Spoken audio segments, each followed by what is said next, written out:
Hello, Tashidele. Tashidele. Hello, everybody.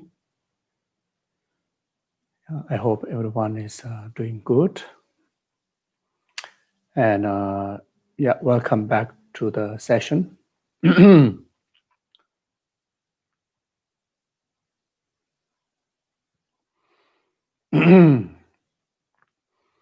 So as usual, we start with few moments of breathing meditation to settle ourselves in the present moment. Just simply try to focus only on the natural inhalation and exhalation of the breathing.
So then take a few moments to refresh our refuge practice in Guru Buddha Dhamma Sangha.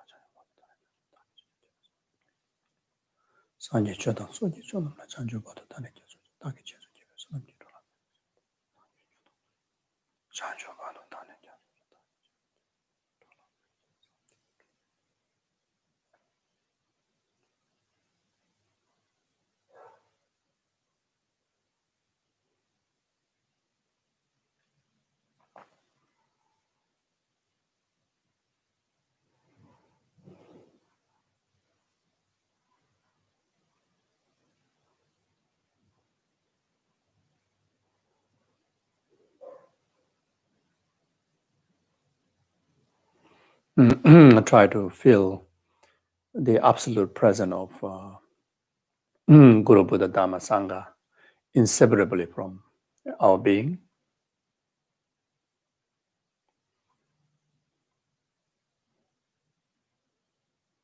Wherever one exists, there's existence of Guru Buddha Dhamma Sangha.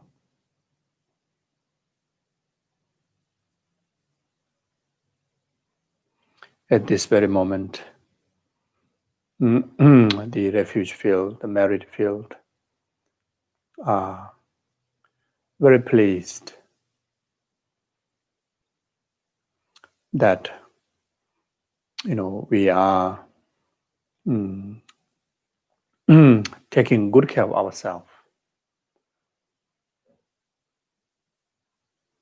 through cultivation of virtues, through cultivation of Dhamma. Dhamma, that is which the way how Guru Buddha Dhamma Sangha protect us.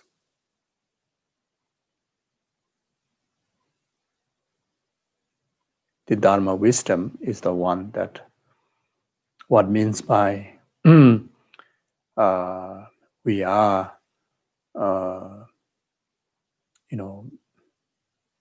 actualizing refuge within us.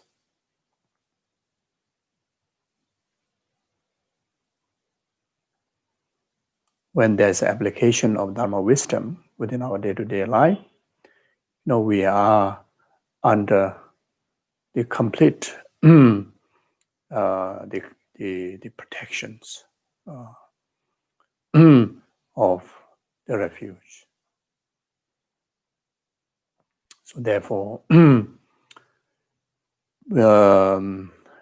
finding time and pursuing the Dharma wisdom through learning, contemplation, and meditation, and that which delights the refuge and merit feel the most. That makes fulfill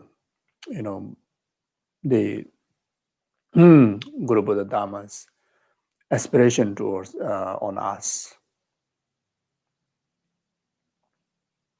So, so these two become best way to accumulate merit, best way to purify our negativities. This is the best way for us to stay engaged with the rest of the sentient being in positive manner, as long as one observe virtues, as long as one observe Dharma, then rest of the sentient beings receive benefit of no harm, benefit of peace and happiness.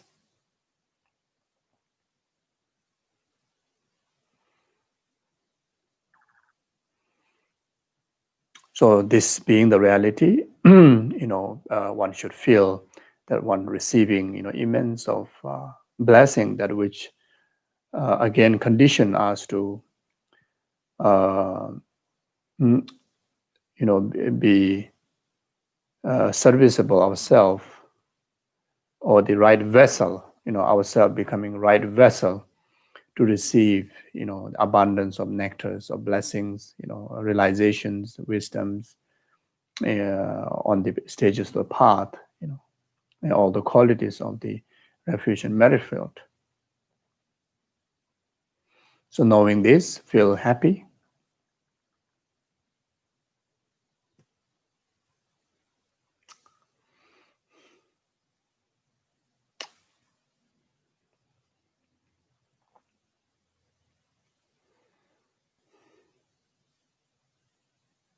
Feel fortunate.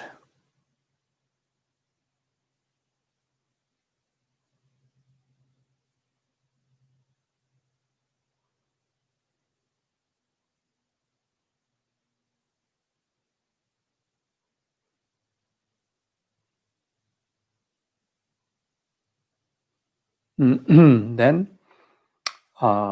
dedicate this fortune, this preciousness, these blessings of this life for the benefit of numberless sentient beings, temporary happiness up to the ultimate happiness of enlightenment.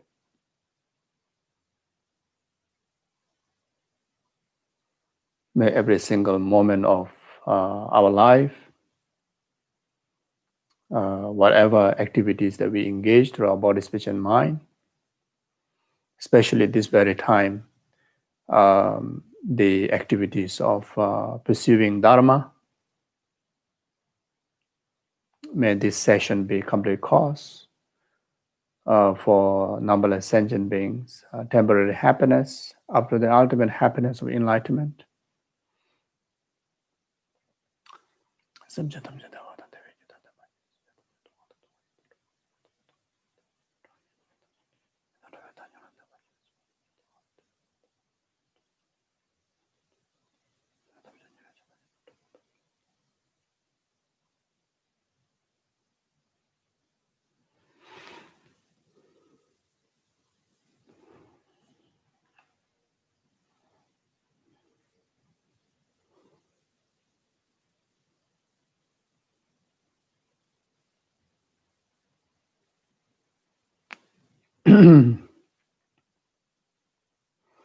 Okay.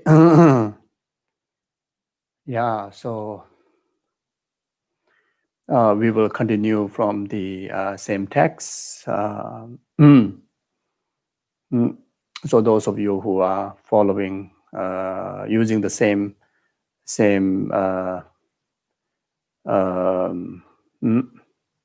the the text then. It is on page 92. So last session we discussed about the taking emptiness wisdom, an object of the meditation for the concentrational meditation, to develop single-pointed meditation using the emptiness wisdom. And there, for last few sessions, we have discussed the importance of having clear understanding and clear contemplation, or analytical, or a clear understanding and clear analytical learning on the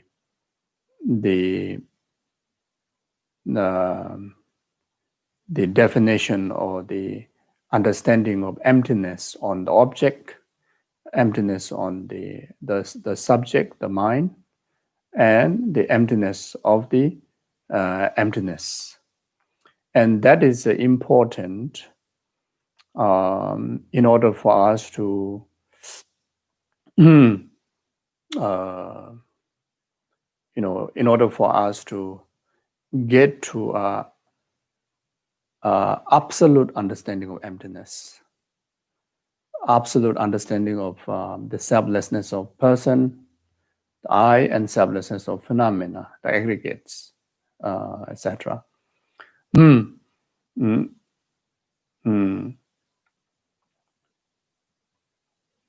Like what Ayadeva have stated in for the stanza, that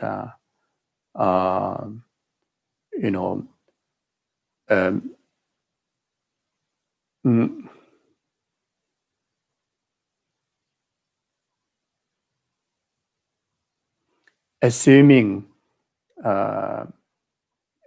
something that is not emptiness as emptiness will not actualize the nirvana or the liberation. It's because the wrong view will not lead to the liberation. So like that. So therefore, if we don't get the absolute understanding of emptiness, then even we label as emptiness, then we don't realize the actual wisdom, that which will serve as a path to eradicate the delusions and defilements.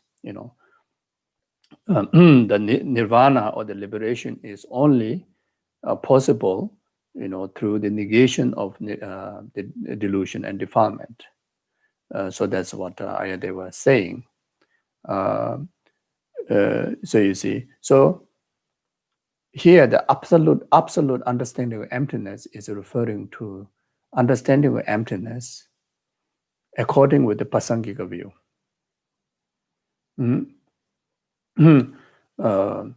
The wisdom that which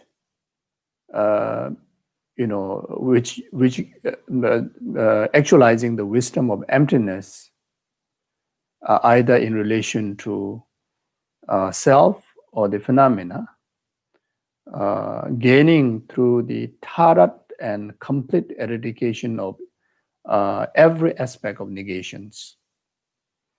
If we realize the emptiness, or if we, I shouldn't say realize emptiness, if we assume, understood, or realize emptiness, assuming accordance with the earlier philosophical school, even Sautrantika Pasangika school, then it's not not realizing the right view, and not realizing the absolute view, even though you assume that is the final view because of the philosophy school asserted. So So you see, so just asserting as a final view, not necessary is a final view. You see, as long as there is a remain of stain of essential existence, either on the object, or either on the subject, or either on the wisdom itself, then the negation is not negated completely. One unable to negate the entirety of the negation. You see, so so that is the reason why need to understand and why need to contemplate before actually taking the wisdom as an object of meditation onto the path. Even though one may realize, one may understood, one may establish the analytical wisdom of no essential or intrinsic, or inherent existent on the object, but still there may remain a danger of the essence or the intrinsic or essential or inherent on the subject. Even one understood, gained the wisdom of analysis, where there is no essence, essential, intrinsic, and inherent existence, lacking of inherent existence on the subject, but there still lies the danger of having the stain of either inherent or either intrinsic or either essential or either essence on the object side. You see, even the individual understood, gained the wisdom of analysis, the lack of essence, intrinsic, inherent, or dualistic, or inherent existence on this object and the subject, but then there's still a danger remains,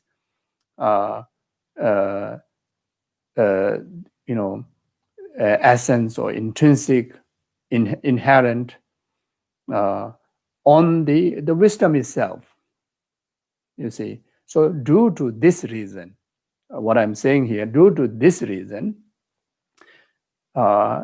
it point out the importance of gradual, necessity for individual to study and analyze on these three points in order for us to have the complete free of stain, completely free of any stain of negation that lies on any of these three any of on these three bases. You see, in order to actualize the genuine ultimate wisdom, the genuine emptiness. You see, so when it comes to a person or I or the self, so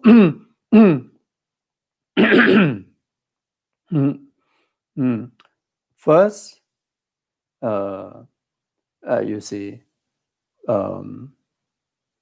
the I or the self has to be understood, has to be proven through analysis.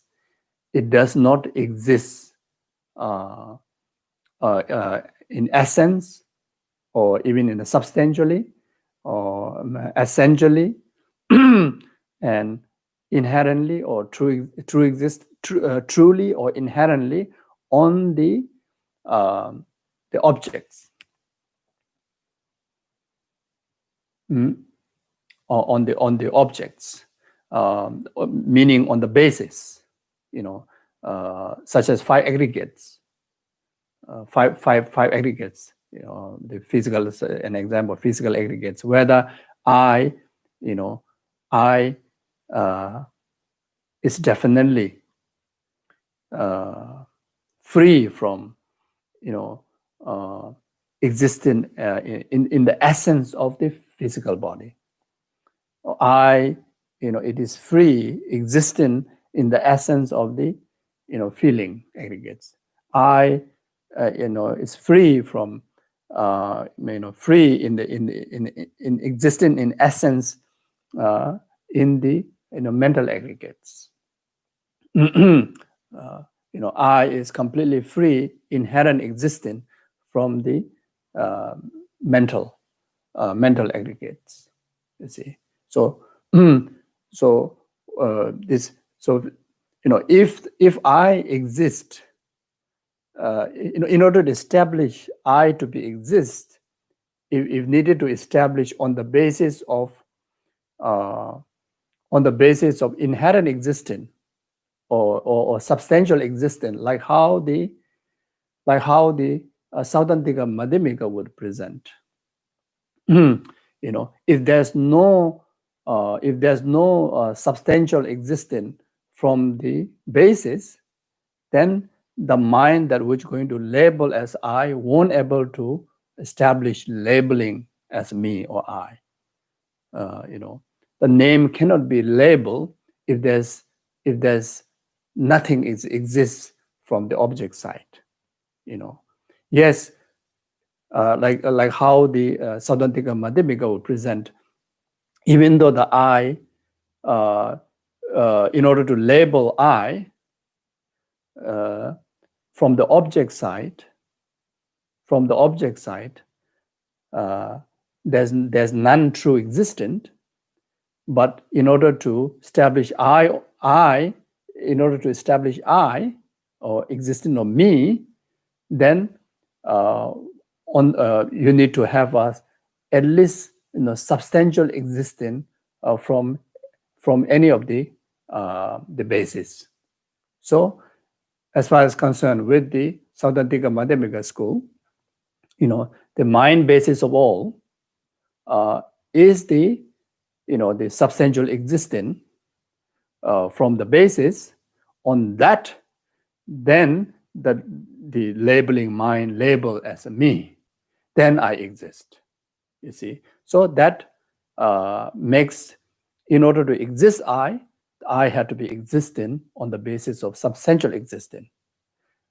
And that is the case, then you are unable to negate the complete negations.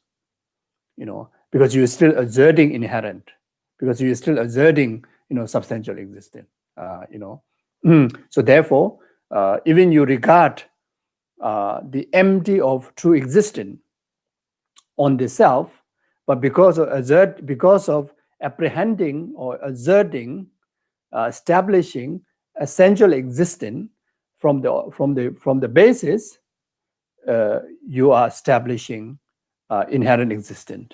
That means you are unable to negate the complete negation. That means that selflessness is just simply asserting as a selflessness or the emptiness of self, but not real emptiness.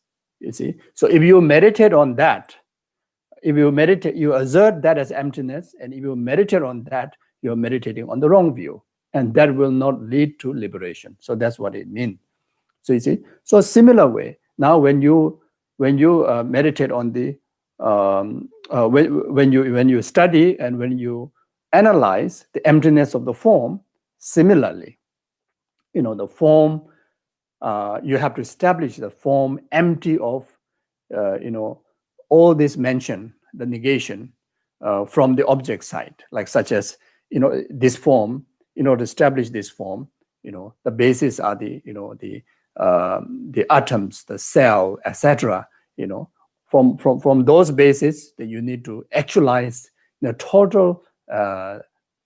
total free of any stain of essence, true existence, inherent existence, substantial existence, etc. like that. You see. So now, so that alone is not good enough in order to reach to the absolute understanding of absolute, getting to the ultimate understanding of emptiness, you may be free from the object side, holding on to any of the negation, but you maybe still have the stain from the subject side, the labeling mind. And here we can understand from the Chitta Madra that the Chitta Madran, when they establish emptiness of person, emptiness of self, since the Chitta Madran do not assert true existing object, since do not assert true existing person out there on the basis of aggregates, but in order to establish, even though the person is labeled by mind, but that labeling mind is it has to be in essence of true existent. You see, the labeling mind in the essence of true existent. If the mind itself is not in the nature of true existent, mind have no power to establish something out there as saying that this is person. You see, even though everything is byproduct of labeling of the mind, but labeling mind is true existent. I was true existent. You see, so therefore,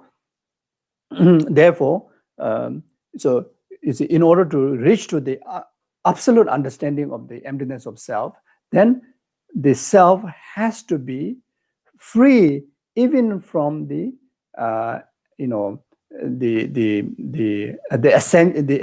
stain of the essence from the labeling mind, free from the stain of substantial existence, true existence, inherent existence of the labeling mind. You see, now even you have freed through understanding, through analysis, that you are freed from all the stain of both on the object and the subject, but then there's still there's a danger may actualize into that individual, because of if there's nothing essence in somewhere, then the person fear of falling into nihilism, like nothingness. If there's nothing in essence, either from object, either from the subject, or either from it is nature, then it just disappears. It can't establish existence. So like when we are establishing emptiness, we are in fact establishing genuine existence, isn't it? Genuine existence. When you're establishing emptiness of person, you are bringing the actual existing person. You are not negating existence of person. You are not we are not putting any effort to bring disappearance of a person. You're in fact establishing the correct way of the existing person. You see, so therefore that individual may falls into a falls of maybe in emptiness there may be some essence. Yes, subject has no essence. On object there's no essence. In subject there's no essence. So since I'm going to establish me, I, person, then in the wisdom of in the emptiness itself, in the emptiness, what I'm going to establish, the selflessness of person, in itself may be in the essence of essential existence, essence of substantial existence, essence of true existence, essence of inherent existence. You see, so your concept may establish self on the basis of establishing, essence, in the emptiness nature. So if that happens, again, unable to reach to the final understanding of emptiness. In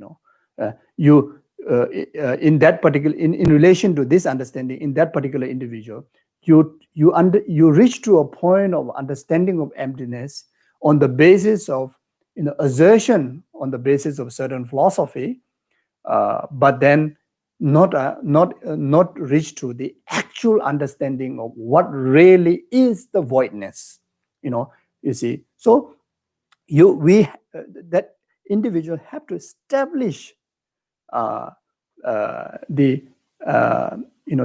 what you call the emptiness of the person on the basis of absolute voidness of any essence in all area, including in its nature.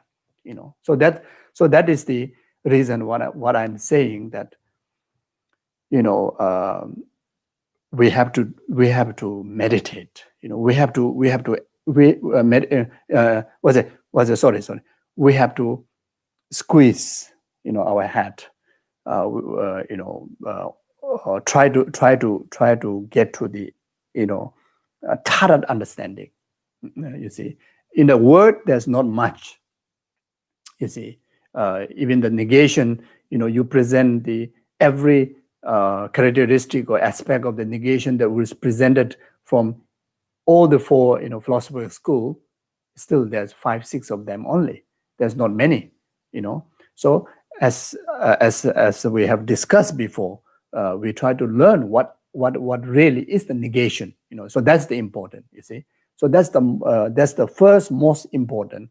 To understand the definition and the characteristic of the negation. Then investigating, whether that negation, is existent on these three bases. And emptiness is nothing other or nothing more than simply gaining the knowing, from the negation of by negating the negations. You see, so it's, in Tibetan it's a Mayingak. So I don't know exactly how to say in English, but the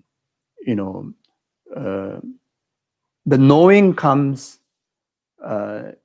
You're able to establish the emptiness just simply through negating the negation.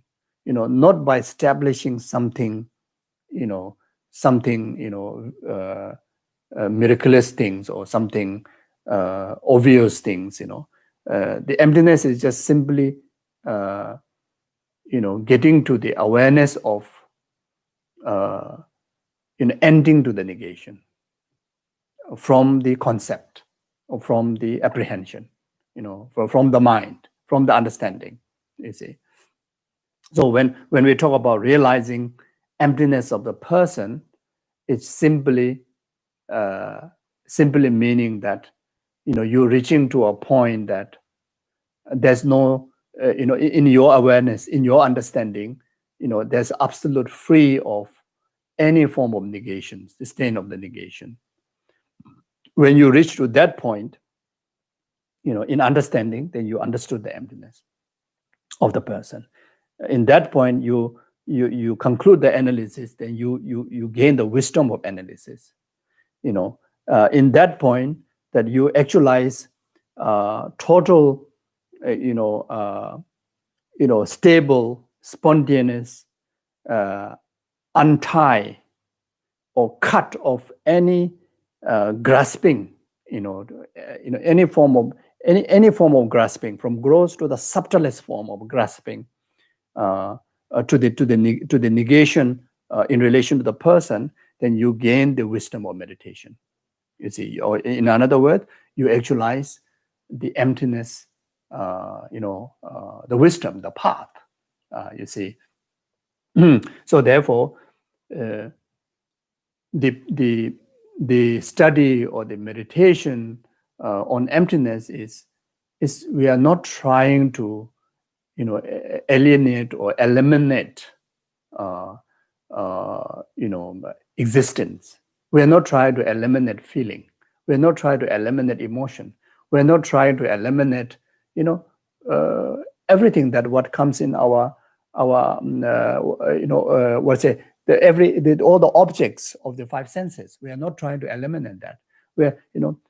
the study of emptiness, meditation on emptiness, is not try to eliminate the wall, not try to eliminate yourself, not try to eliminate others, not try to eliminate the aggregates. You see, the purpose of studying emptiness, purpose of meditating on emptiness is simply for unchaining the grasping,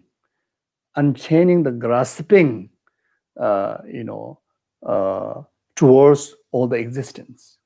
Simply cutting the grasping to all existence, all experiences, all the feelings, all knowings. Simply releasing from the bondage of grasping from all the existence. Releasing from the bondage of grasping. You see, so that is the point. You see, when you open your eye, you see the colors. You're not trying to, in emptiness, you're not trying to eliminate the colors. You can still enjoy the colors, and some more you can enjoy in a maximum level most when we realize the emptiness, in relation to that colors. You see, because if our eye still influenced by the bondage of grasping to the colors, when the eye perception perceive the colors, you cannot enjoy the maximum the qualities of the color, because there is the coverage of not knowing the absolute of the color. You may see the red, white, black, yellow color, but in the eyes of the bondage of the ignorant, in the eyes of the not having the wisdom of emptiness in relation to the color, when you see the color, you don't see absolute of the color. You don't see the most quality of the color. You don't see the best quality of the color. The best quality, most quality, absolute quality of the color is emptiness of the color. You see, lack of the essenceless in the color is the most powerful color of the most powerful qualities of the color. The emptiness of the substance, from the color side. More than that, the emptiness of the the dualistic appearance, emptiness of the inherent emptiness of the inherent existence of the color is the yummiest color. The moment the eye, the wisdom eye of emptiness looking onto the red color, you experience bliss. You experience absolute vastness. Not just one red dot. You see you see the entirety of the magnificence of the color. You see. So similar way, when we know the emptiness, when we have the wisdom of emptiness of the self, you see, you very much able to know the actual divinity of yourself. You're able to know, or you're able to really know well about yourself. Until we know the emptiness of self, we don't know ourselves. You see, we're completely knowing ourselves mistakenly. We apprehend completely opposite way, wrong way. So due to that, then all the delusions comes in our way. You see, all the delusions comes in our way, like what the Nagarjuna have said, what Ayadeva have said, what Chandrakirti have said. There are so many presentations that ignorant is the one that bring all the links of the samsara. You see. So because of not knowing the real I, the emptiness I, the I which is empty of, inherent, our perception about our perception about ourselves is a blinded one, hallucinated one. You see, so that blindness, that hallucination, bring about delusion. That delusion, manifests into a, delusion of aversion, delusion of attachment, delusion of all the imbalanced emotions. You see, and we know through this imbalanced emotion, we suffer so much. We suffer so much. You see, uh, we suffer because of attachment in relation to I. We suffer aversion in relation to I. We suffer, like roller coaster like emotion in relation to I, in relation to me.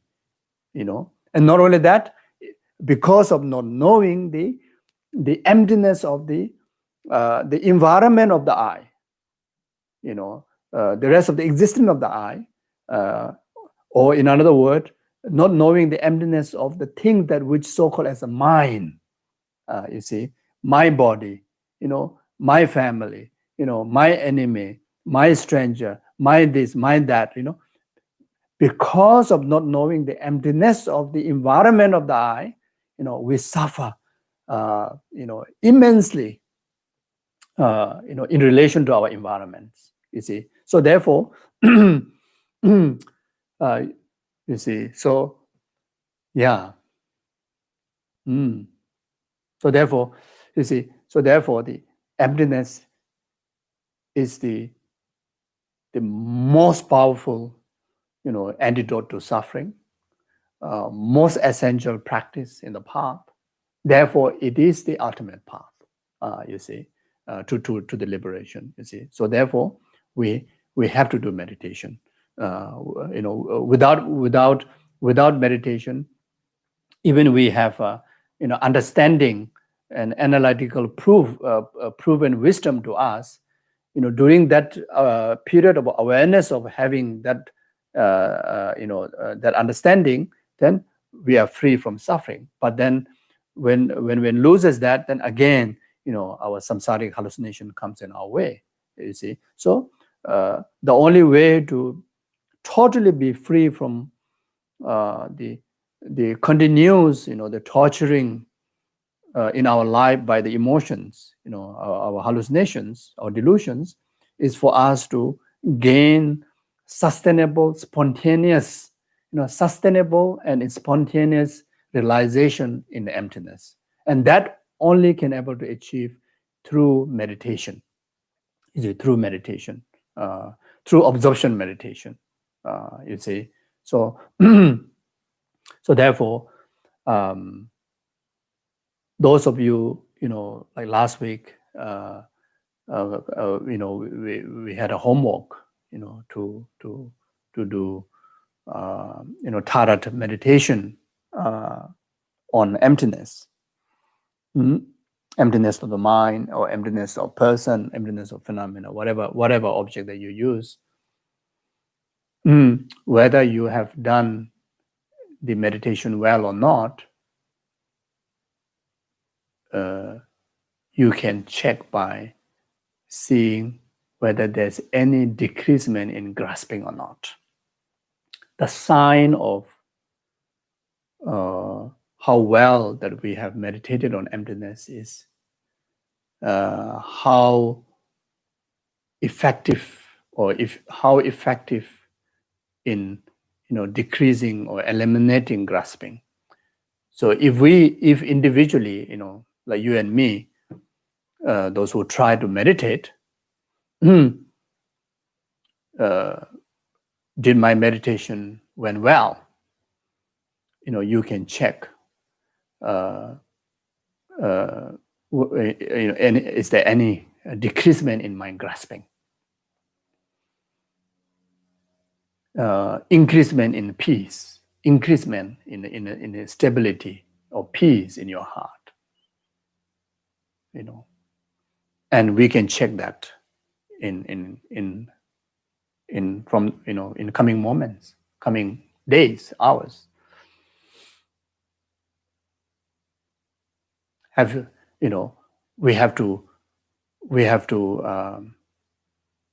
we can find out whether our grasping lessen the grasping in relation to the weather, in relation to whatever is going on in the world, whatever is going on with your body, whatever is going on with your mind, whatever is going on with your relationship, your financial status, your reputations,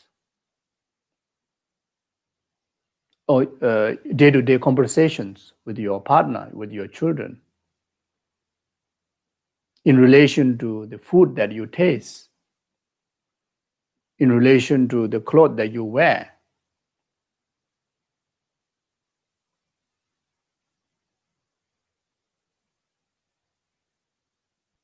If there is increasement, or at least stabilize some sense of genuine steady acceptance of the conventional reality, due to that acceptance, there's no kind of haunting to your mind, of agitations in relation to the situation that comes in your way, mentally or physically.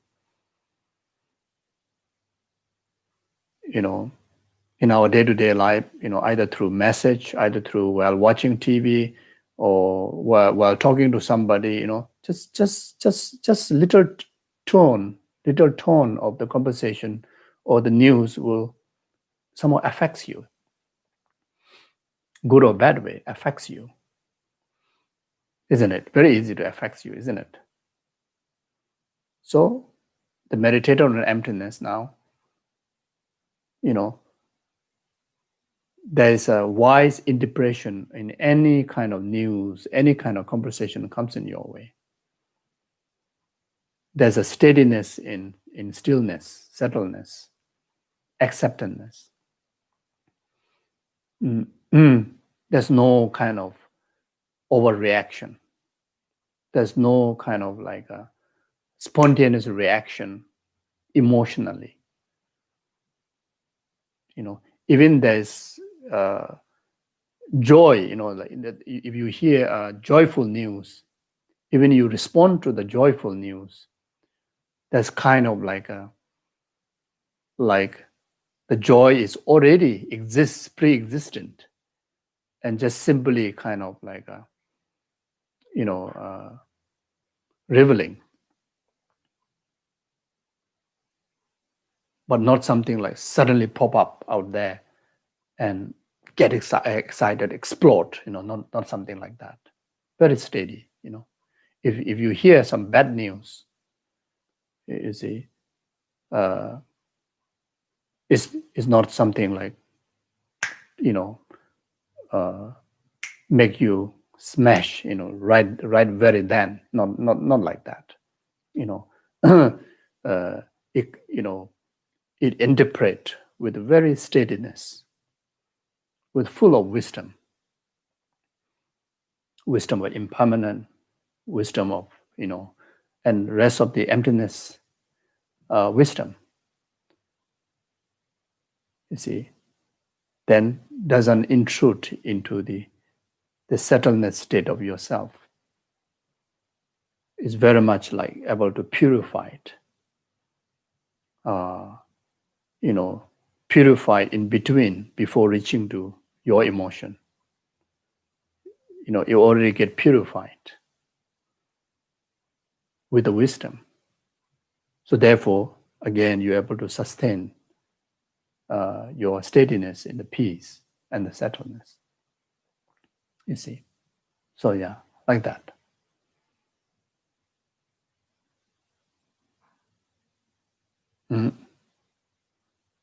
So we are,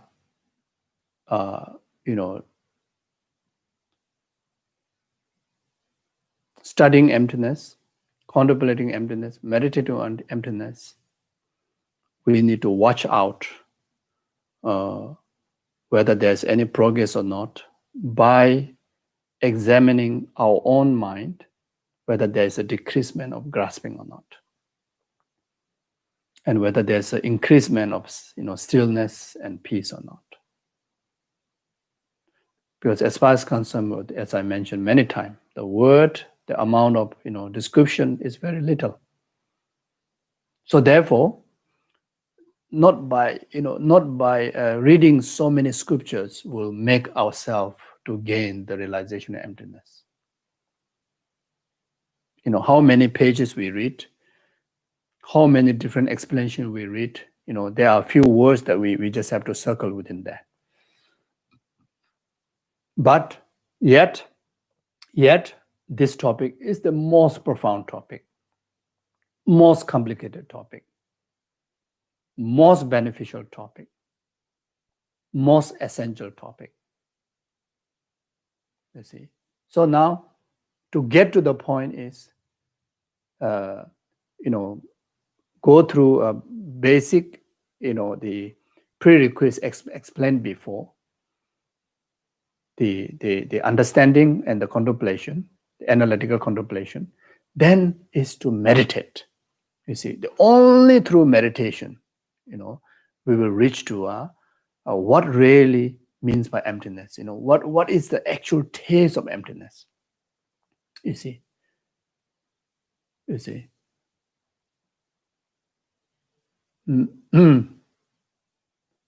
So you see. So whenever we read Wisdom Sutra, Masam Jeme Shera Paroji, Majeme Morangi so it's very much it's like unexpressible, through words when it comes to the wisdom, emptiness. You see, so it is very much like I usually give an example of asking the taste of sweet chocolate, candy, asking the taste of candy.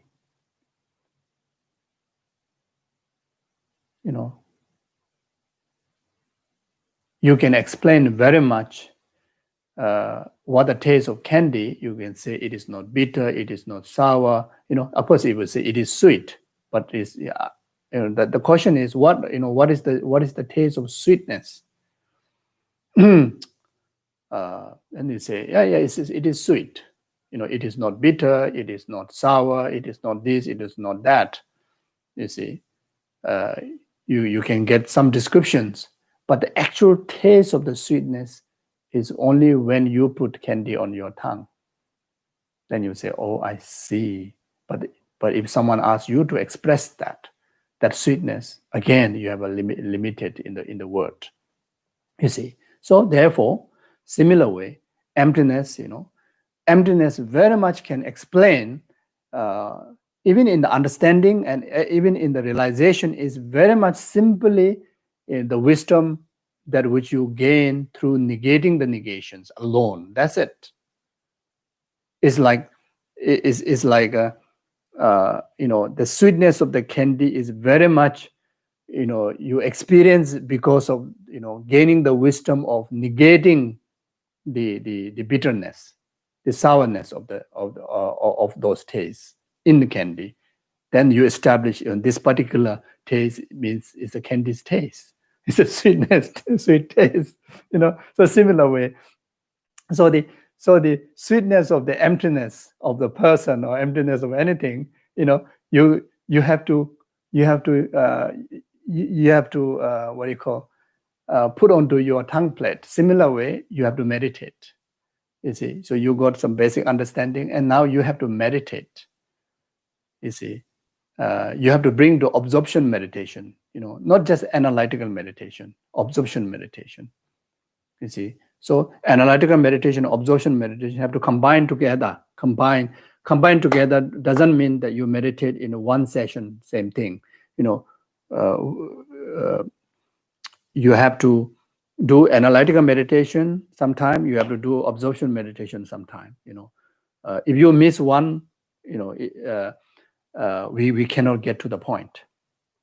You see, so like that. Okay.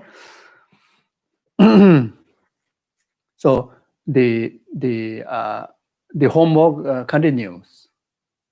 Continues even for as long as we gain the absolute realization and emptiness. The homework continues.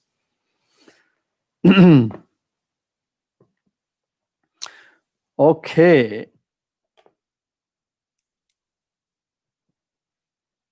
So today we talk about the subsequent practice on emptiness. The subsequent period practice. How to train in the subsequent practice is presented by the following. In the interval, be conjure of illusions. So very much, taking the view of illusion when our consciousness or when our senses come in contact with day-to-day, experiences or activities. The subsequent period must be cultivated without losing the flavor of your meditative equipoise on emptiness. You see, the subsequent period become very effective, very beneficial, if we have meditated well, if we have done good absorption meditation.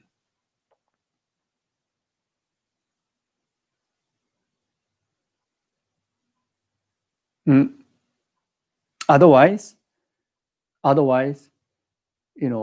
our strong habituation in ignorant, strong habituation in hallucinations and wrong view will always, dominant our wisdom mind in our day-to-day. And this is, what's going on to many of us. Like for me, for sure, how much we study Dharma, whole life studying Dharma, and never really meditated well. Then when bad news comes, nothing helps. Bad news really torture you. You see, something doesn't go the way you want, affects your emotion. And that is the very clear sign of failure in meditation. Never meditated. You understand, you can interpret, you can explain, but when the actual reality, the conventional reality comes in your way, you just burst right there. You see, and that is because of didn't meditate it well. There's no flavor, the habitual flavor in your system from meditation. Mm. Mm. Mm.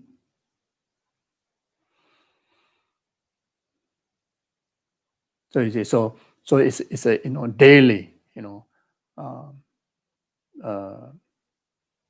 that we have to find time to meditate. Those who are really serious about it, serious about Dharma practice, really want to experience all the yummy benefits that we always talk about Dharma and especially emptiness, then the meditate is must. You see, every day to day. You see, so even someone who still don't really get it, what exactly the emptiness is, at least you hear the benefit of the emptiness, and you start with, at least with some silent meditation. At least with silent meditation. Earlier in the text, recommended the meditation on the nature of the mind. Remember? In fact, last week, the one of the homework is to do meditation on the nature of the mind.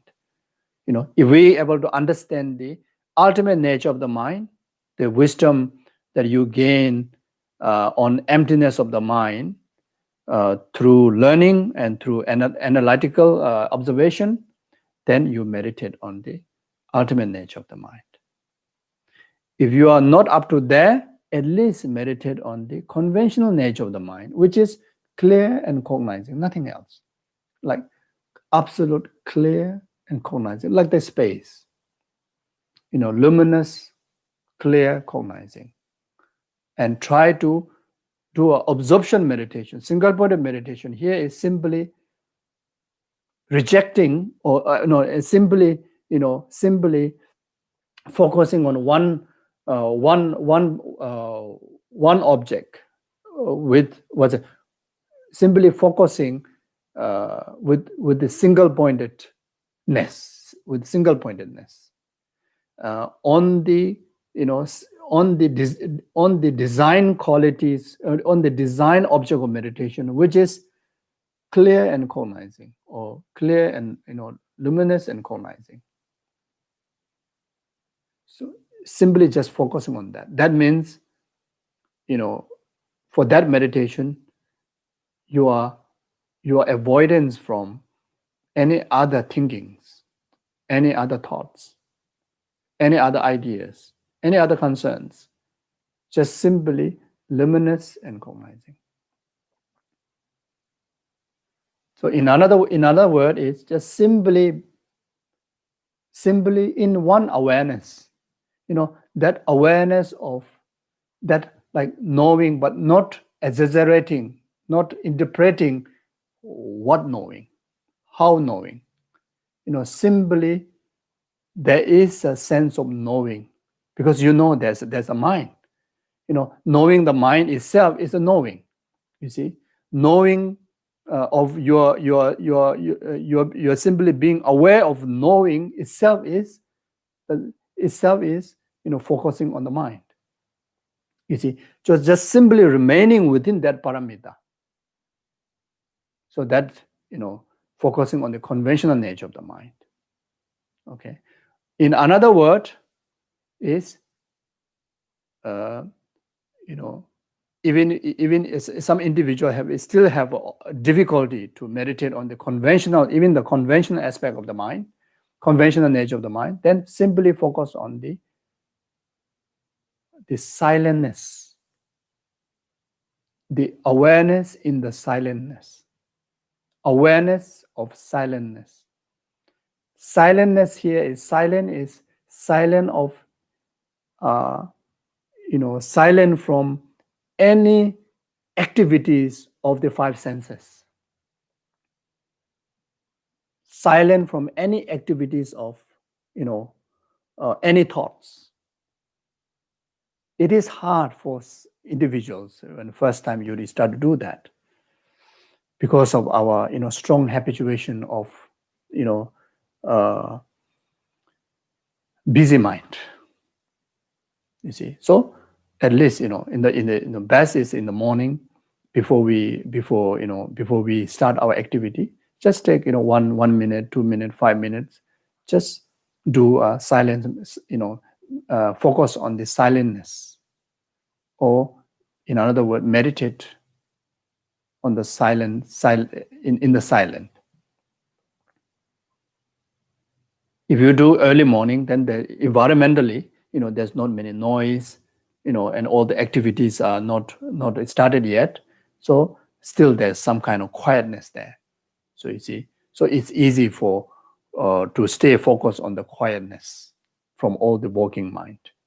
You see, and that silentness, that quietness, has a very powerful, capability that will assist ourselves to, improve the quality of our mind. And that quality of our mind is very much will eventually lead to the knowing of the conventional reality of the mind, then eventually will lead to the ultimate reality of the mind, or in other words, the emptiness of the mind. You see, so we at least have to start from there. Mm-hmm. So otherwise, those of you that who's already quite good, then you try to purify or bring into total empty of all the thoughts, all the basis of the thoughts, in emptiness, purify them, because there's a lot of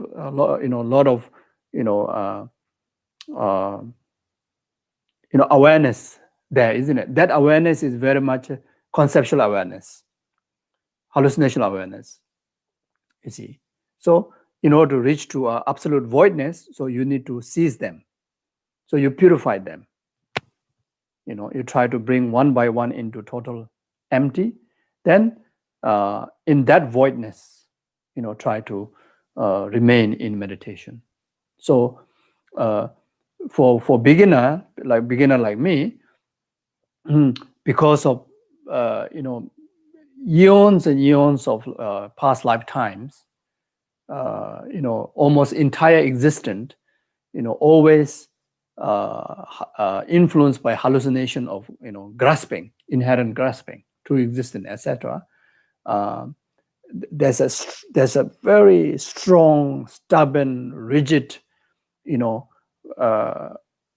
a dualistic appearance, inherent appearance, true existence, apprehensions like that.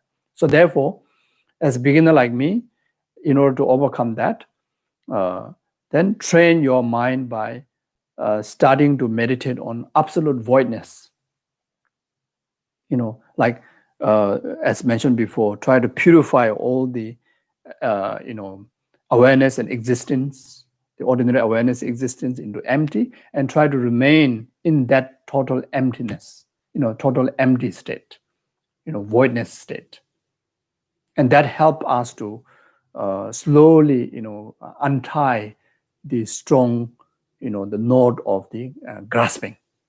And later, then, the meditation will progress to the union of, empty and existent, or, empty and or bliss, like that.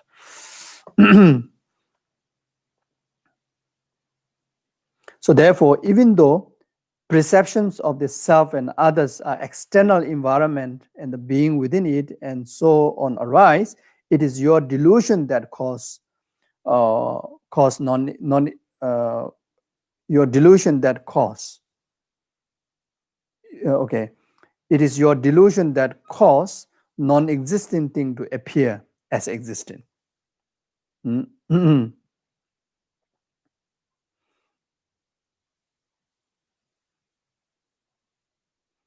ultimate reality, nothing exists.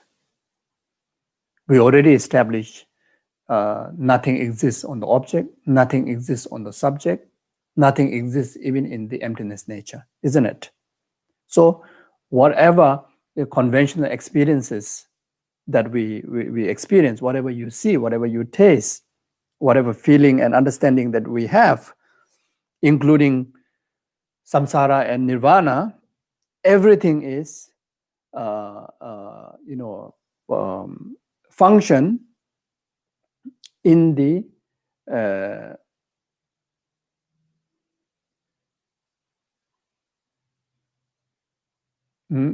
view of delusion. All these separations from pure and non-pure, samsara and nirvana, good and bad, everything is illustration of delusion, and that bring about non-existent things to appear as existent. In ultimate nature, there's not even one single substance, one single essence that you can prove that's existent on the subject, on the object, or even in the it is nature. It is absolute nature.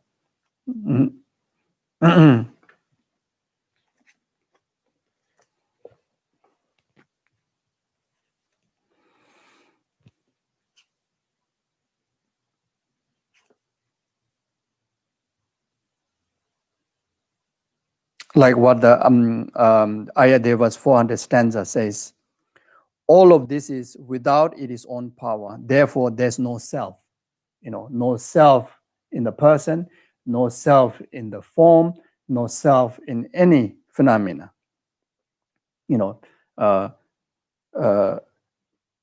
Because of without its own essence.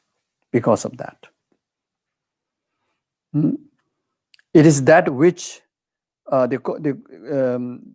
the Chandrakirti's commentary on the 400 stanza says, it is that which exists essentially, intrinsically, autonomously, and without dependent on another.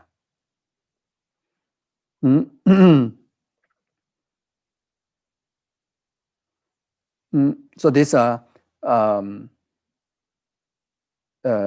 the synonymous. Those words are synonymous. So here, without depending on another does not mean not depending on cause and condition. Instead, others refer to the subject or conventional consciousness, and something is said not to depend on another due to not being possessed through the force of that conventional consciousness. You see, you see.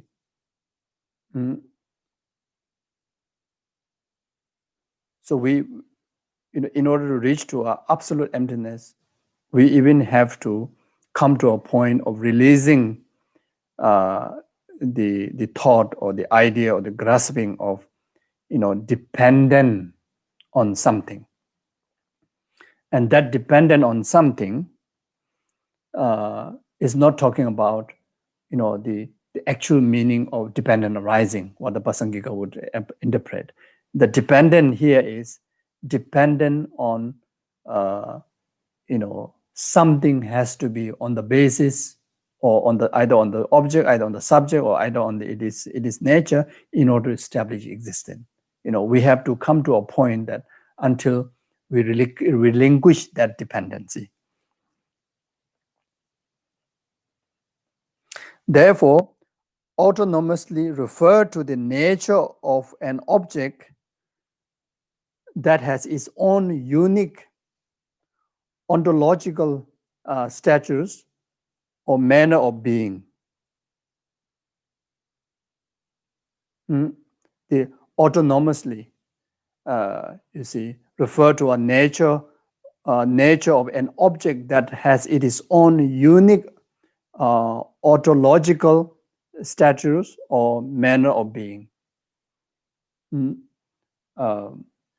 It is not talking about, the cause and effect, the dependent on cause and effect of the cause. It is unique autonomic, ontological status is very much like a substantial existence. Like a substantial existence, how Saudantika would establish. Like a true existence on the subject, how Chittamatra would establish. So you see, so even the Vaivasika and the Saudantika, when they present the selflessness of the person has to be, free of, being autonomy. Free of being autonomy. That means, has to be dependent on something, means dependent on the cause. Dependent on the cause. But here, for Pasangika Madhyamika view, the autonomy, autonomously, autonomously, for Pasangika's understanding, in relation to Vaivasika and Saudantika, is the Pasangika Madhyamika rejecting or asserting the autonomously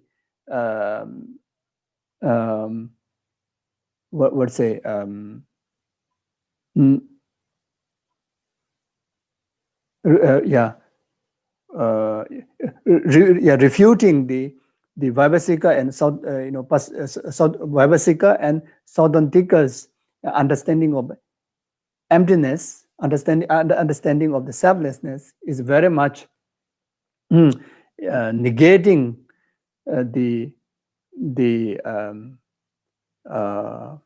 true existence of the dependent, either the subject or the object, which is in here is the cause. You see, when the Vaibhasika and Saudantika present the selflessness of person, the person has to be free of autonomical existence. That means the self has to be existing interdependent on the cause and condition. Without, if the self exists or if the product exists without dependent on cause and condition, then that means is a false. The self has to exist interdependent on cause and condition, but that interdependent cause and condition is very much in the nature of true existence. So therefore, for Pasangika here, even that to be refuted, you see. So that be refuted in the sense of differentiating autonomously existing in relation to what Pasangika is refuting, and autonomously existing what Vaibhasika and Saudantika is refuting, you see. So anyway, this is a bit messy. So therefore, autonomously refer to the nature of an object that has its own unique ontological stature or manner of being. For Pasangika, you see,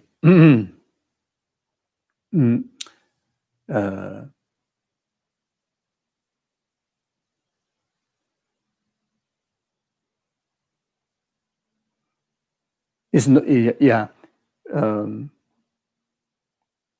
The things has to be, exist without dependent on the, without dependent on, essential existence or true existence, and establishing that is autonomously existent, free from dependent on the dependent object or subject that which got the stain of the negation that Pasangika would negate. It is just this that is called essence or the intrinsic nature. Okay, if it is dependent, you are dependent on essence or the intrinsic nature, and due to that falls into a negation. But it doesn't mean that this lacking of dependent here doesn't mean is negating the dependent arising. You see, so dependent arising is asserted. Everything is dependent arising. Emptiness is dependent arising, isn't it? The actual meaning of emptiness itself is dependent arising, but dependent arising has to be understood in two different ways. One is the dependent arising, that which is the meaning of emptiness. Another one is depending on something, arise by depending on something is very much depending on any form of negation. Take, for example, the case of an imaginary snake that is mistakenly ascribed to a rope. If we leave aside how it is ascribed from the perspective that apprehended a snake and try to analyze what the snake is like in the terms of its own nature, since the snake is simply not present in the object, its feature cannot be analyzed. So this is what Lama Tsongkhapa says in Lamrim Chemo.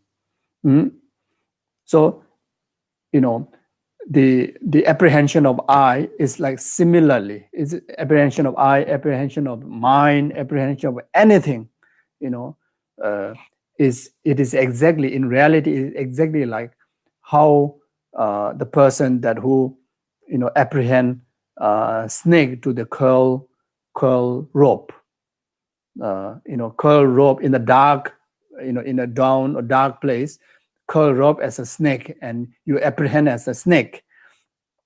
If you go to analyze on that rope, you cannot find a snake, isn't it? Because that is just simply a rope. You cannot find a snake. Even if there's an actual snake out there, if you go to find, you may say, okay, on the rope I understood. If you go to find snake on the rope, you cannot find snake on the rope side because it is rope, isn't it? You may say, I understand, but how about the actual snake? But actual snake also on that snake, the actual snake is actual snake out there conventionally only. If you go to analyze on the actual snake, where is the snake is from the tail to the mouth, anywhere in or out, you cannot find a snake, intrinsically existent from the snake side. You see, if you trace back, if we analyze, correctly, analyze thoroughly, all the way to the first day, who label this as a snake, all the way there, you cannot find one single substance that you can say that this is the snake that exists on the object. Even to the first person who label such kind of creature, label as a snake, even onto that person's concept, the snake only exists in merely word, nothing more than that.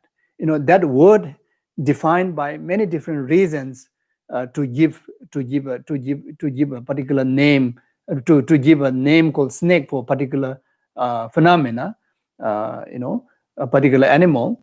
Then the snake came into existence. But if the snake truly or intrinsically exists to the labeling mind, then before the label exists, before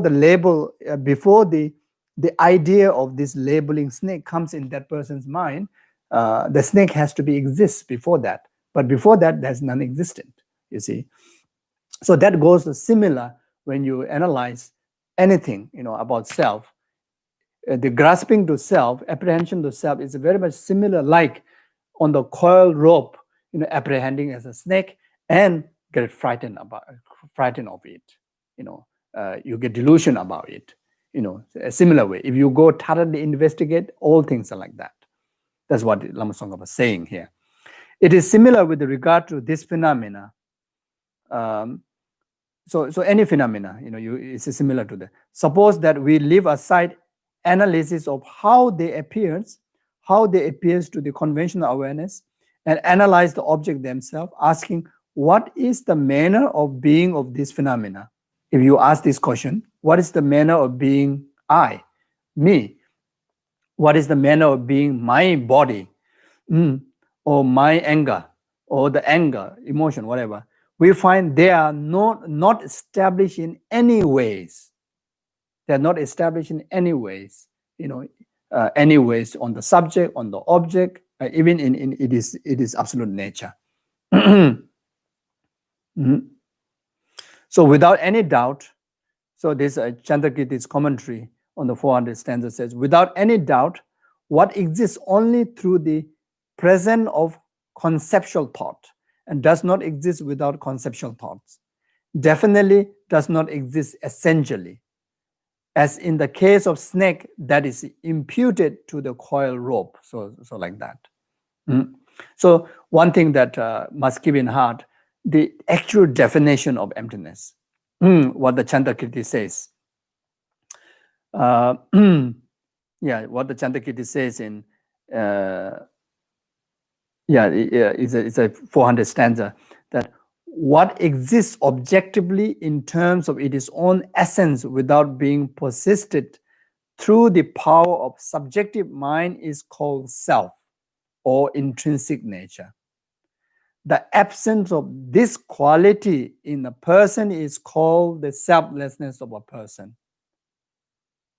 It is absent in the phenomena such as eye, ear, and so forth is called the selflessness of object. So this is very important. This is what means by emptiness of person and emptiness of phenomena. And you take this definition to all the rest of the other objects and feelings and things that you want to understand the absolute nature. And this is as long as you keep this in one's heart, then anger arises, then you directly use the emptiness wisdom to analyze on the anger to overcome the anger. Um, you see, so this is the way that how you can protect yourself from any harm. Mm. Mm.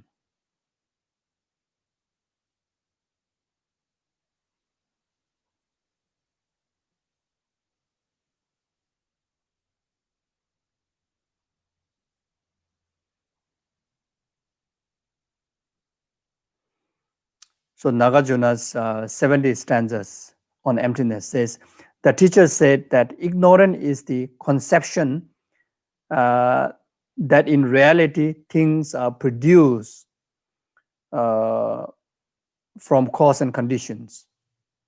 From this, the 12 factor arises. Through seeing reality,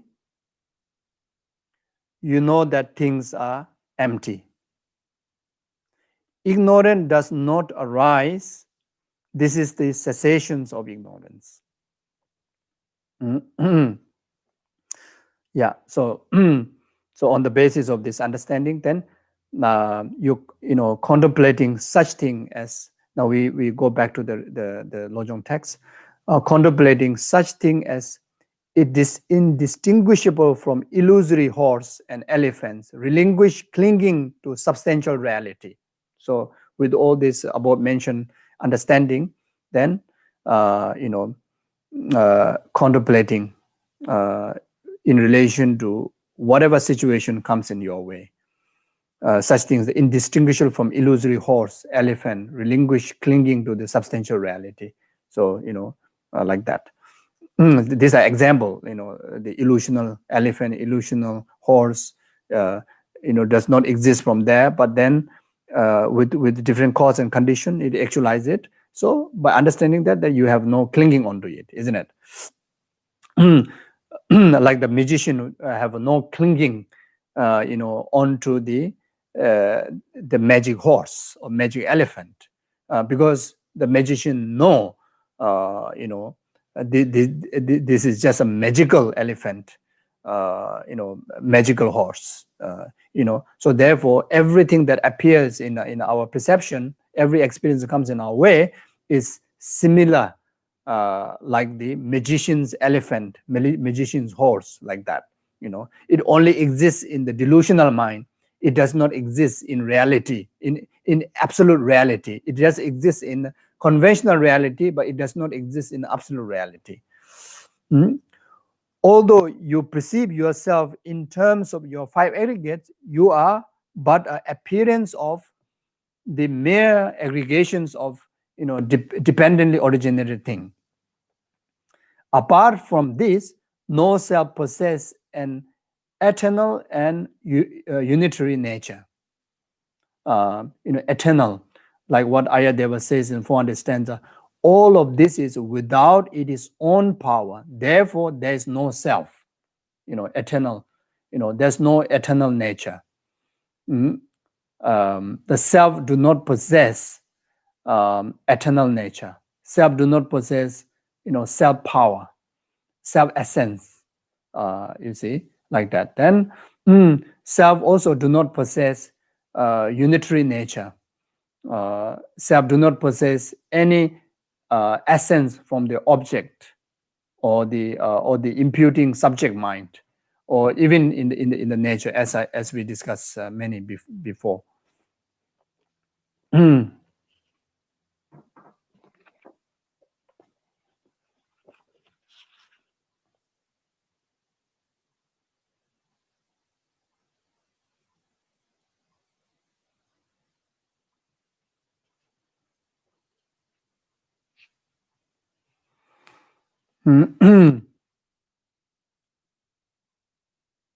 So this is very important. The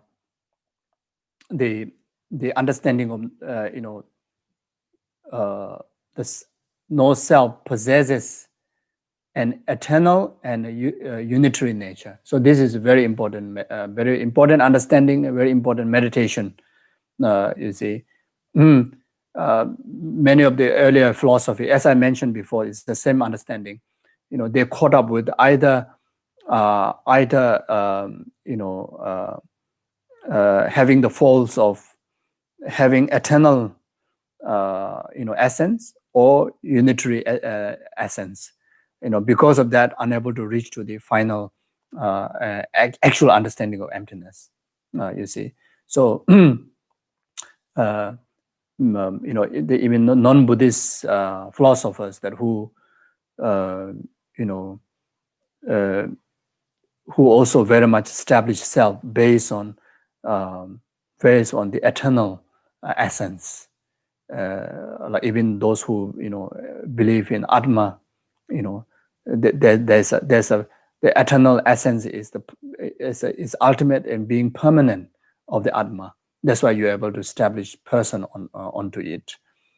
So that's the where, based on the Pasangika, that's the where it comes falls of understanding the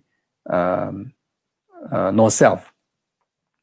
Even those of who believe who assert external creator, and that is very much unitary, asserting unitary nature. You see, and even like us, we say everything is byproduct of karma, and even that, if we don't have a clear understanding, there's a danger of falling into unitary, falling into the falls of asserting unitary nature on the self. I am creation of karma.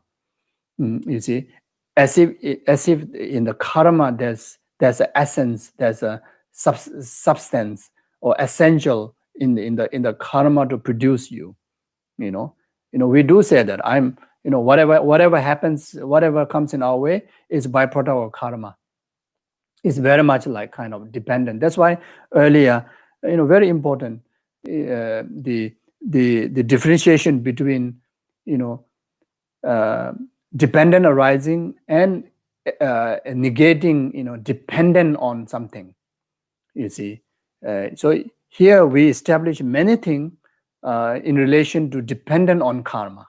You see, if bad thing happen, you say this is due to my karma, which is correct. Which is correct, but the understanding has to be correct. The saying is correct. Yes, everything, the bad thing falls in me is due to my bad karma.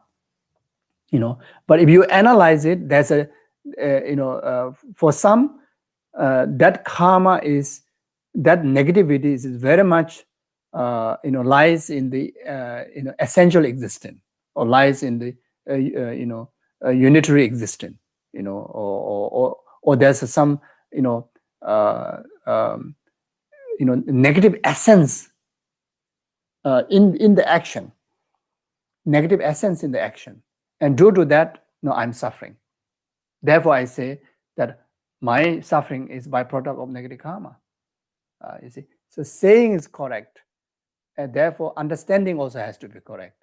Otherwise, saying may be correct, but when one to go and interpret, the understanding may be wrong. You see, so therefore, this particular word, has to be free from the falls of, eternal and unitary nature. You see, when you negate the falls of eternal nature, then anything to do with the essential on the subject will be overcome. When you negate the unitary nature, then anything that essential existing from the object side will be negated. Then you are free from the both side.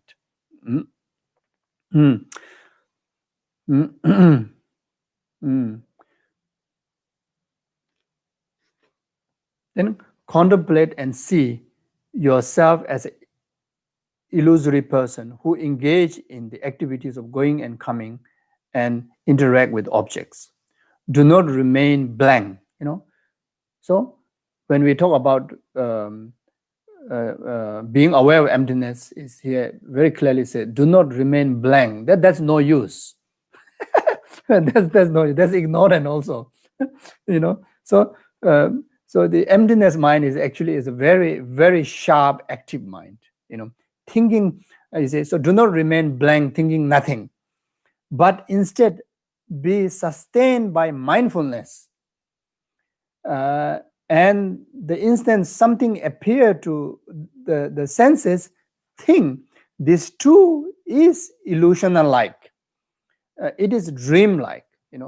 We are not, as I mentioned before, we are not negating existence. We make very clear in emptiness, we are not negating existence. So therefore, we are not saying everything is dream. We are not saying everything is dream. No, not saying that. Everything is like a dream. Dream-like. You see. So there's big difference. Illusional-like and dream-like, and thinking dream and thinking illusion is two different things. You see. So do not think illusion. Saying suffering comes in your way, you say this is illusion, this is dream. No, really, suffering is really there. You see, so it is not illusion. It is not delusion. It is not dream. It is not dream. It is real. It is real. But in ultimate, it is dream-like. In ultimate, it is illusion-like. Since it's illusion-alike, since it's a delusion-alike, you have a benefit of investigation. You have a benefit of investigation. So don't ruin yourself. Not taking the opportunity of the investigation. You see, since it's a dream-like, then I must investigate. Oh, that's the way it comes in my way. Do not exist that way. Ultimately. You see, so therefore, take the advantage of investigation. So the moment you start to investigate, that suffering, that experiences start to, gradually cease. So this is the how, through emptiness meditation, that we overcome suffering. We overcome emotional sufferings. You see, so we have to give opportunity to the wisdom to investigate, and that is what we are not doing. Whatever it comes in our perception, we apprehend, we grasp on it. That is our fault. You see, so what we need to do is, whatever comes in our way, we must give opportunity to the wisdom mind to investigate. What appears, whether it exists in that way or not. We must give opportunity to investigate, and this is we have to be mindful. You see, So the moment we investigate, is already a starting of the purification, of the suffering, of the difficulties, of the grasping. You see. So therefore, you see, so we have to change a huge habit, our usual way of apprehending things. You see, we have to change the habit. You see, we cannot be instinctive. We cannot be spontaneous, in relation to this. You see, we have to how to say, we always give opportunity to process, on our experiences. You see, so therefore, we don't try to escape from problem, from experiences, try to numb our mind. As clearly says, do not remain blank, thinking nothing. You see, some people take pills. Some people just try to get distracted by something else. There are many people who have so much stress and they drink. They try to get away from problems by drinking, by injecting, by numbing their system. You see, and that's wrong. That will never work. That will never help. That will never help. You see, the really the real the ultimate way to overcome the stress, the difficulties, whatever it is, external or emotional. The process has to start from mind to investigate to the object, to the experiences, whatever is going on, to investigate. The way to investigate was investigate. And to remind ourselves to do investigation is, first thing is, make habit of labeling, keeping in aware, it is dream-like, it is illusional-like. So this two word is very helpful. So that's why, kama rarimame, the yuma seba chubo, the milalo, the dujeshan dedar ta. So, this, what's it, I don't know the English translation, like a stars, in our prayer book, we usually chant, isn't it? Especially like whenever, before the teaching, when we recite, there's one section, do a lot of meditation, and you memorize this. So you go around, kamara remember the yumasaba chubo, the milalona, dujeshan dedarata, So everything you see, everything you hear, everything you experience, you get reminded by this quotation, reminded by these verses, and in your heart, then you start to investigate. What appears, does it appear ultimately like that? Then the moment you start to investigate, you always come to a understanding that, it is not the same that what appears to it in the first place. You see, and that is how it loses, the whole position of delusional grasping to the experiences, in particular to the sufferings. You see, like that. Okay.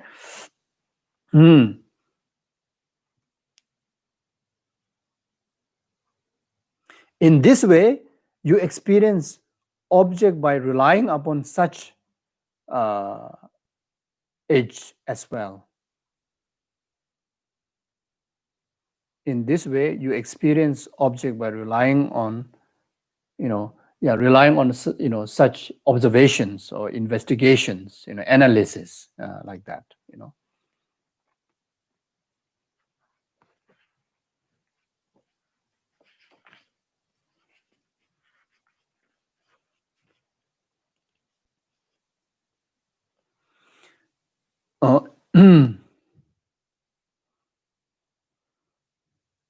like what Nagarjuna says on the 70th stanza of Emptiness, through the force of worldly convention and not through the force of reality, the Buddha spoke of duration, production, and cessation, of existence and non-existence, of what is low, moderate, or supreme. Worldly convention, through the force of worldly convention, through the force of the conceptual mind, all these different differences comes about, but in ultimate nature, one taste. So Nagarjuna's Precious Garland says, it is said that both the self and which belong to self exists, but they do not exist in ultimate sense. You see, self, I, exists in a conceptual view.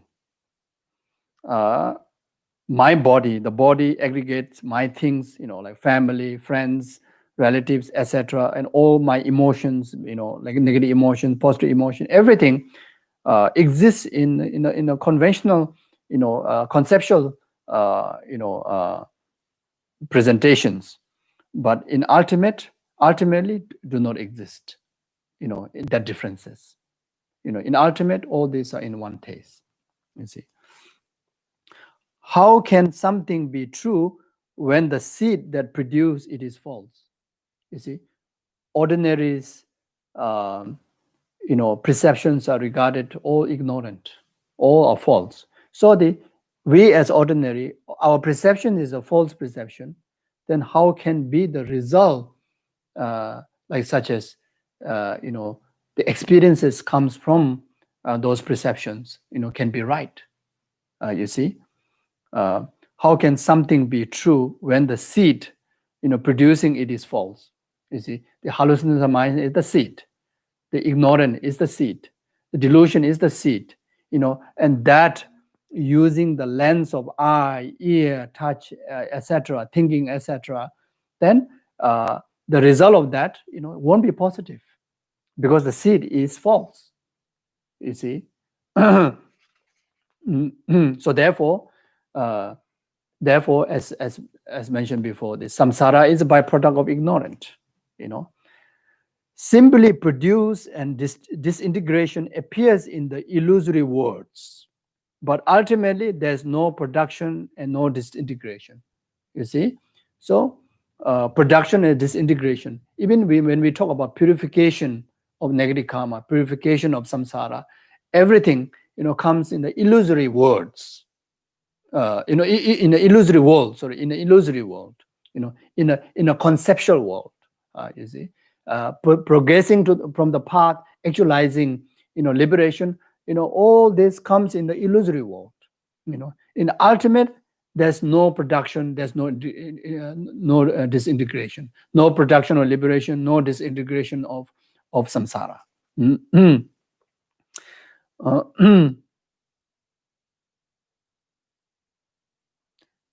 Chandrakirti's commentary on the middle way says, just as the three things, pot, and such, do not exist in reality, but do exist in the terms of what the world understands, so it is for all things. Therefore, it does not follow that they are like. Therefore, it does not follow that they are. Therefore, it does not follow that they are like the son of the barren woman, like that, like a mirage, etc. You see, so like that. Okay, so as you view, now we go to the Lojong, as you view everything in this manner, during the subsequent period, your mind will not become remote from the dreamlike experiences of the meditation session. In this way, during the interval between sessions, turn all your virtuous activities into path. Abide thus in the great union, not losing the experience of meditation session throughout all activities. So this is what we have to do. To make this point, the master cited the following stanzas and explained the practice of the relevant point together with their beneficial qualities. So, thus ensure that all your practices remain untainted by the clinging of grasping at real entities, and spread them across the vast space like great emptiness. You will then travel in the sphere of immortal great bliss.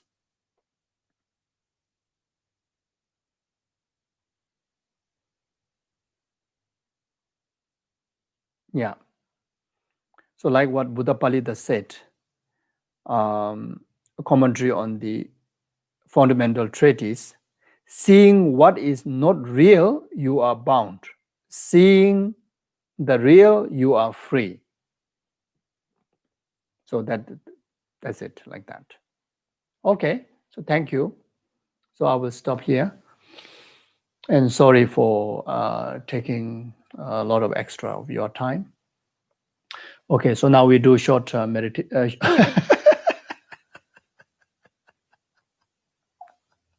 I almost said now we do short meditation. No. Okay, short dedication. Okay. So without any doubt, accumulate so much merit, by discussing on emptiness.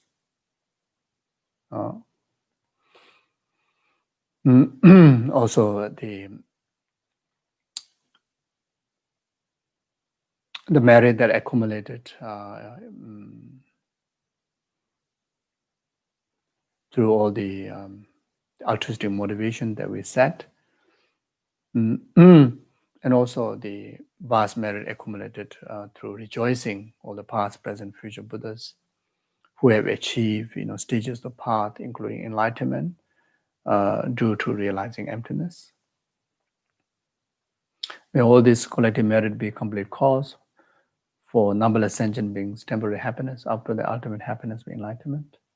May this collective merit be complete cause to pacify, all these pandemic diseases, crises that are going around in the world. May this complete merit be the complete cause to actualize the cure as soon as possible. May this complete merit be the complete cause. May this merit be the complete cause for those who work in the front line to have all the protections, all the resources, for them to stay safe, for them to able to help to those needy ones. May this collective merit be a complete cause for all the people and all the sentient beings who pass away within these 49 days, free from the suffering of individual state, suffering of birth, suffering of death. May this collective merit be complete cause for them to actualize higher rebirth and meet the perfect mind and Guru and actualize enlightenment without delay. May this merit be the complete cause for all the world leaders to actualize loving kindness, compassion, so that the people of the world can able to live peace, harmony, happiness. Also, may this merit be complete cause for all the leaders of communities, the leaders of family, everyone actualize loving kindness, compassion, so that the people under their care are able to enjoy peace and happiness. May all the good people in source of peace and happiness, like His Holiness Dalai Lama, Gyaltsen Lama Sobrang, and your family members, and each and every one of you, to have a long, healthy, prosperous, meaningful life, and fulfill all your aspirations accordingly.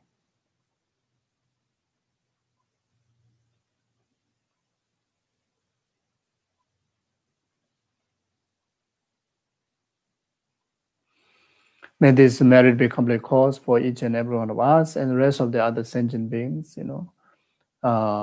quickly understand emptiness, realize emptiness, then able to actualize the eradication of entire delusions and defilements, and actualize the full liberation of enlightenment, and able to bring immense benefit to the numberless sentient beings.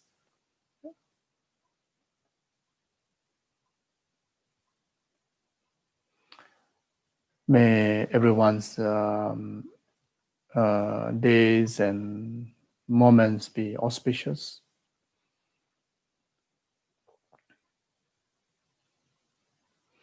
Okay, thank you very much. So, so try, starting from myself and each and every one of us, try our best to, daily do meditation on emptiness. And also, you can read through the texts. And those of you taking notes, you try to, look through the notes and try to get a solid understanding in your own, easy words on emptiness, and have a solid, analytical wisdom on emptiness, starting from the mind, the self, and the rest of the phenomena, and try to do, daily meditation as much as possible. Like His Holiness Dalai Lama, he has been saying that he been doing that, study, contemplation, meditation on emptiness over 60 over years. and he always mentioned that how much it benefited him, you know, and he's a living example, who able to remain in peace, virtuous, most compassionate way, great oceans of wisdom. And not only himself able to stay very composed in that, but also able to influence, so many others, millions and millions of others, even in the human realm. No question about numberless sentient beings that he has been benefiting. He is someone that, compared to many of us that who, he's honest, who went through one of the greatest tragedies in life. He went through so much difficulties in life, but then he never lose his compassion. He never lose his joy, virtue, happiness. It's very much, he give responsible for the emptiness wisdom and daily practices on emptiness. So these are living example. So since we aspire for happiness and do not wish even minor suffering, so this is the really right way for us to help ourselves and also bring peace around us and others. Okay, so try our best. So thank you very much. Take care. Bye bye.